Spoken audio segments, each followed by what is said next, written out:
axdiga haweenka Soomaaliyeed iyo ajandaha haweenka nabadda iyo amniga. Sanadka 2020 wuxuu ku beegmayaa 20 sano guuridii ka soo wareegatay qaraarkii Golaha Ammaanka ee Qaramada Midoobay ee tirsigiisu ahaa 1325 ee ku saabsanaa haweenka nabadda iyo amniga.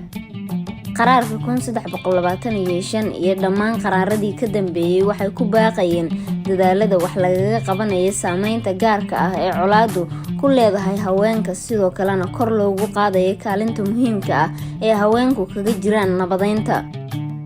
Intii u dhaxaysay 4 ilaa 6 Maars 2019 haweenka Soomaaliyeed waxay qaateen tallaabo muhiim ah oo ay Soomaaliya kaga xaqiijinayaan ajandahan, iyada oo ay hogaaminaysay Wasaaradda Haweenka iyo Horumarinta Xuquuqda Aadanaha. In ka badan 350 haween ah iyo hormuudka ololayaasha arrimaha jinsiga oo ka kala socday dhammaan qaybaha Soomaaliya iyo qurbo-joogta Soomaaliyeed ayaa isugu yimid shirweynaha haweenka Soomaaliyeed oo ka dhacay magaalada Muqdisho, waxaana ay matalayeen maamulada degmooyinka, dowladda federaalka, baarlamaanka, ururada bulshada rayidka, ganacsatada, culamaa u diinka iyo qaybaha kale ee bulshada. Wufuuddu waxaa si wada jir ah isugu garteen dalabaadka xuquuqda haweenka oo ay wadaagaan, kuwaasi oo lagu ururiyay axdiga haweenka Soomaaliyeed.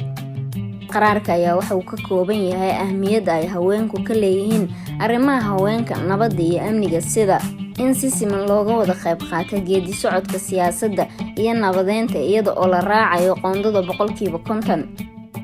dhowridda xuquuqda aadanaha iyo ka hortagga tacadiyada iyada oo aan wax dulqaad loo yeelanaynin tacadiyada jinsiga ku saleysan, howlaha gargaarka iyo soo kabashada oo loogu talagalay in ay wax ka qabtaan baahiyaha gaarka ah ee haweenka, korna u qaadaan xuquuqda haweenka ee dhanka dhaqaalaha iyo arrimaha bulshada. Ahmiyadda dhanka haweenka nabadda iyo amniga ee ku jira axdiga haweenka Soomaaliyeed waa kuwa la jaan qaadaya wacyiga Soomaalidu iska leedahay, ay taageerayaan rabitaan siyaasadeed oo xooggan iyo isbahaysi loo dhan yahay.